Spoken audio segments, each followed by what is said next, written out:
All right, guys, I'm going to go through my way too early top 25 for the 2025 college football season. And at number 25, I have the Auburn Tigers. This is a team that should certainly take a step forward. They've invested into NIL too much. They got a couple quarterbacks out of the portal and a couple really good receivers as well. At number 24, I have Louisville. Jeff Brom keeps this team consistent, and they got their best quarterback since Lamar Jackson and Miller Moss. At number 23, I have Nebraska. Year 3 is always a great year for Matt Rule. They got some pieces coming in, and they got Dylan Raiola returning. I have Kansas State at 22. Chris Kleiman always keeps this team consistent. They got their best players on defense returning, and they got Avery Johnson and Dylan Edwards back. At number 21, I have Iowa State. They lost their top two receivers, but they returned Rocco Becht. At number 20, I have SMU. They hardly lost anybody to the portal. They should be good again next season. At number 19, I have Michigan. They have heavily invested into NIL. They got a five-star quarterback in Bryce Underwood coming in, and they also have a solid quarterback in Mikey Keene. At number 18, I have Indiana. Kurt Cignetti has been a winner everywhere, and they also got a solid quarterback in Fernando Mendoza. At number 17, I have the Florida Gators. This is a young football team. They return one of the best quarterbacks in the nation in DJ Lagway. They are trending in the right direction. At number 16, I have Arizona State.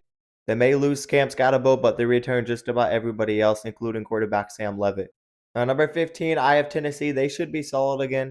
Nico Iamaleava should take a step forward, and Josh Heupel is a good coach.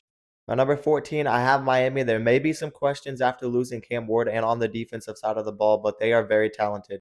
At number 13, I have Ole Miss. I think this team is being a bit disrespected. I think they have a good culture. They're doing their thing in the portal. I think the defense should take another step forward. At number 12, I have South Carolina. They had a good end to the 2024 season. They return a lot of production for next season. At number 11, same could be said about Illinois, but they beat South Carolina and they return just about everybody. At number 10, I have Alabama. This team has a lot of questions, but they are still extremely talented. I can't rank them outside of the top 10, at least for the preseason. At number 9, I have BYU. This team returns a good amount of production, and Jake Retzlaff at quarterback, a very underrated quarterback. This team has a great culture and a great head coach. I think they're going to be good next season.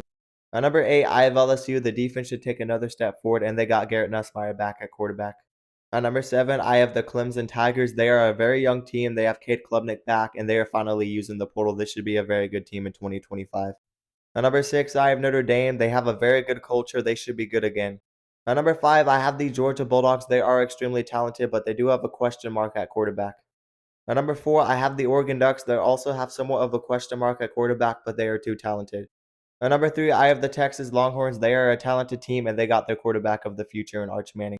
At number 2, I have Ohio State. I mean, they returned Jeremiah Smith. That's all that needs to be said.